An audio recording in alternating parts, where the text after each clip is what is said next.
भाई इससे पहली क्लास में हमने देखा था डिकम्पोजिशन रिएक्शन। डिकम्पोजिशन रिएक्शन तीन चीजों के कारण होता है, एक तो इलेक्ट्रिसिटी, एक लाइट और तीसरा हीट। हीट को थर्मल भी बोल देते हैं। डिकम्पोजिशन के बाद नेक्स्ट आता है डिस्प्लेसमेंट रिएक्शन। डिकम्पोजिशन के बाद नेक्स्ट है डिस्प्लेसमेंट रिएक्शन। डिस्प्लेसमेंट रिएक्शन में क्या होता है,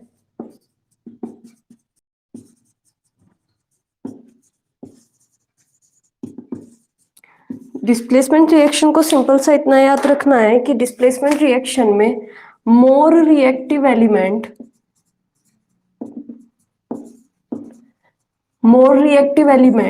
लेस रिएक्टिव एलिमेंट को हटा देता है।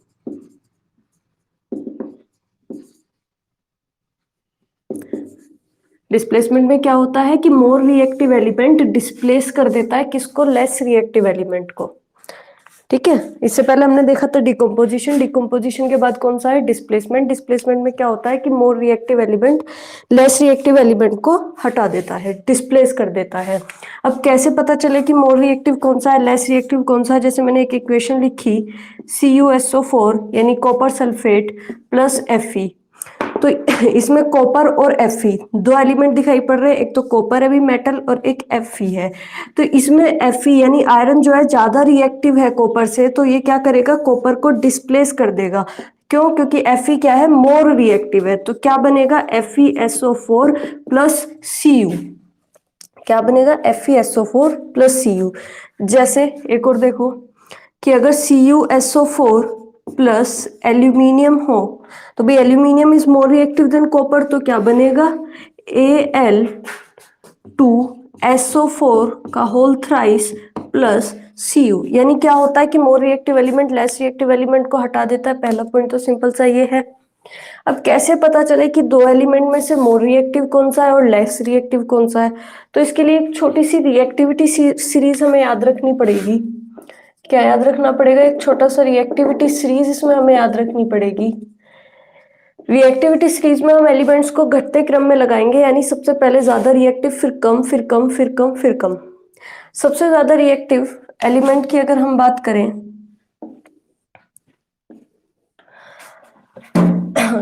तो पोटेशियम। पोटेशियम के बाद सोडियम, सिंबल भी लिख लेते हैं,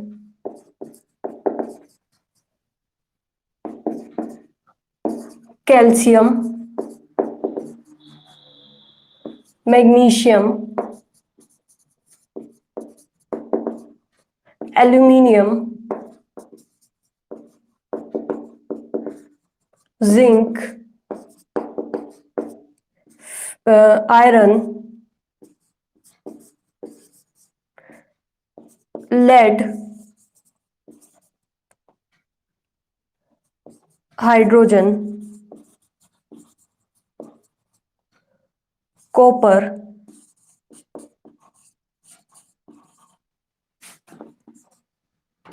हीलियम, सिल्वर, गोल्ड। ये है रिएक्टिविटी सीरीज। रिएक्टिविटी सीरीज मतलब सबसे ज्यादा रिएक्टिव, फिर कम, फिर कम, फिर कम, फिर कम। सबसे पहले कौन सा, पोटेशियम है, फिर सोडियम है, फिर कैल्शियम, फिर magnesium, aluminium, zinc, iron, lead, hydrogen, copper, helium, silver और फिर गोल्ड। अब इसको याद कैसे रखना है कि भाई किसके बाद क्या एलिमेंट है, कि भाई सबसे पहले कैसे पहचाने, अगर मुझे यहाँ दो दे दिए, मान के चलते हैं मैग्नीशियम और लेड, कैसे पता चलेगा कौन सा ज्यादा रिएक्टिव है, मैग्नीशियम है। इसको याद करने का तरीका क्या है, इसको छोटा सा कॉन्सेप्ट याद रखना है। छोटा सा कॉन्सेप्ट क्या याद रखना है कि काशी नाथ का माली आलू जरा फीके पकाता है, कौन है, आगे आओ।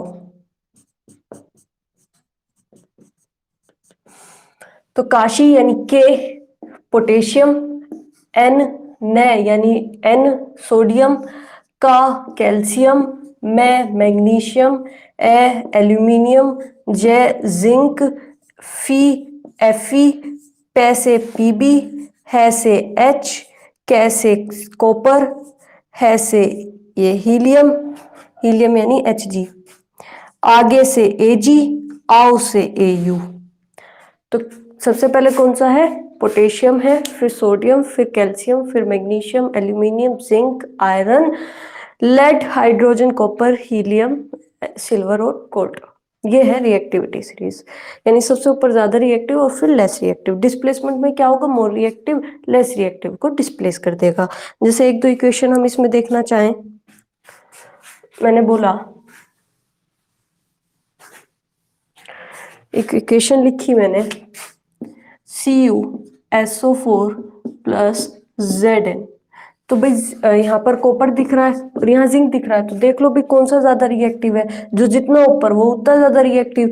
जिंक तो ये रहा और कॉपर यहाँ पर है, तो यानी कौन ज्यादा रिएक्टिव है, जो ऊपर है। जिंक ज्यादा रिएक्टिव है, तो जिंक रिएक्टिव है ज्यादा, तो वो कॉपर को हटा देगा यहाँ से, क्या बनेगा, ZnSO4 प्लस कॉपर।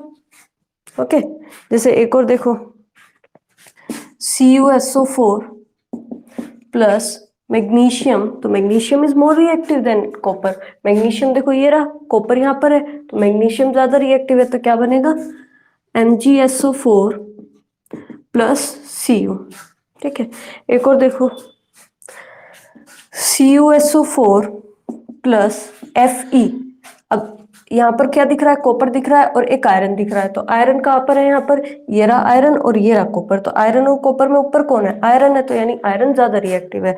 अगर आयरन ज्यादा रिएक्टिव है तो क्या बनेगा, FeSO4 प्लस Cu। ठीक है, तो more reactive element less reactive element को हटा देता है किसी भी सॉल्यूशन में से। अब वो सॉल्यूशन जरूरी नहीं है कि भाई हर बार CuSO4 ही हो, वो कुछ भी हो सकता है। जैसे एक और देख लेते हैं,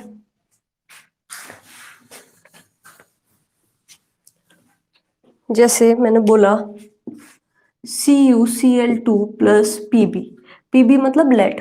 अब लेड और कॉपर में से कौन ज्यादा रिएक्टिव है, लेड ये रहा, कॉपर ये रहा, लेड ऊपर है तो यानी लेड ज्यादा रिएक्टिव है। अगर लेड ज्यादा रिएक्टिव है तो वो कॉपर को हटा देगा, यानी क्या बनेगा, PbCl2 प्लस कॉपर। ठीक है, एक और देखो, सिल्वर नाइट्रेट यानी AgNO3 प्लस कॉपर। अगर ये है AgNO3 प्लस कॉपर, Ag मतलब सिल्वर और Cu मतलब कॉपर, सिल्वर और कॉपर में चेक करोगे, सिल्वर और कॉपर में चेक करा तो ऊपर कौन सा है, कॉपर ऊपर है सिल्वर और कॉपर में, ये रहा सिल्वर ये रहा कॉपर, सिल्वर और कॉपर में चेक करा तो भाई कॉपर ऊपर है, तो यानी कॉपर ज्यादा रिएक्टिव है, तो कॉपर ज्यादा रिएक्टिव है तो वो लेस रिएक्टिव को हटा देगा, लेस रिएक्टिव को हटा देगा तो क्या बनेगा, CuNO3 plus Ag, CuNO3 plus Ag। और कॉपर की वैलेंसी 2 होती है, कॉपर की वैलेंसी 2 होती है, तो CuNO3 का whole twice plus Ag। Okay, एक और देखो, जैसे आयरन प्लस HCl। अब यहाँ पर क्या दिख रहा है, H मतलब हाइड्रोजन है और Fe मतलब आयरन है। आयरन और हाइड्रोजन में कौन ऊपर है, आयरन ऊपर है, यानी आयरन ज्यादा रिएक्टिव है। अगर आयरन ज्यादा रिएक्टिव है तो वो हाइड्रोजन को हटा देगा, हाइड्रोजन को हटा दिया तो क्या बना यहाँ पर, FeCl2 प्लस क्या अलग हो गया, हाइड्रोजन अलग हो गया, H2 FeCl2 प्लस H2। जैसे एक और देखो, मैंने बोला मैग्नीशियम प्लस HCl, मैग्नीशियम और हाइड्रोजन दिख रहे हैं, मैग्नीशियम का है ये रहा, हाइड्रोजन का है ये रहा, मैग्नीशियम ज्यादा रिएक्टिव है तो वो हटा देगा, क्या बनेगा, MgCl2 प्लस हाइड्रोजन। ठीक है, तो डिस्प्लेसमेंट में क्या होता है, सिंपल सा कॉन्सेप्ट ये है कि more reactive element less reactive element को डिस्प्लेस कर देता है।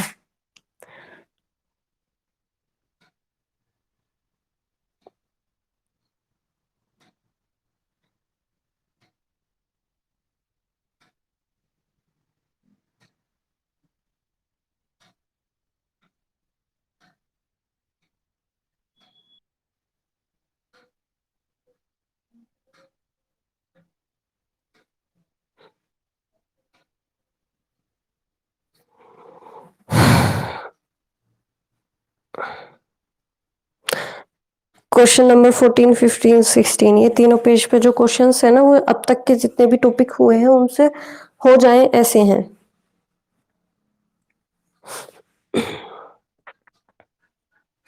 ठीक है, तो आज का तुम्हारा होमवर्क इसी को सुन लो कि भाई जितने भी क्वेश्चंस अब तक एनसीईआरटी के कर सकते हैं, ऑक्सीडेशन एंड रिडक्शन से पहले पहले जितने भी क्वेश्चंस हैं उन सारों को ट्राई करना, क्योंकि बस अब इसमें 3 टॉपिक रह रहे हैं, ऑक्सीडेशन एंड रिडक्शन, कोरोजन और रेंसिडिटी।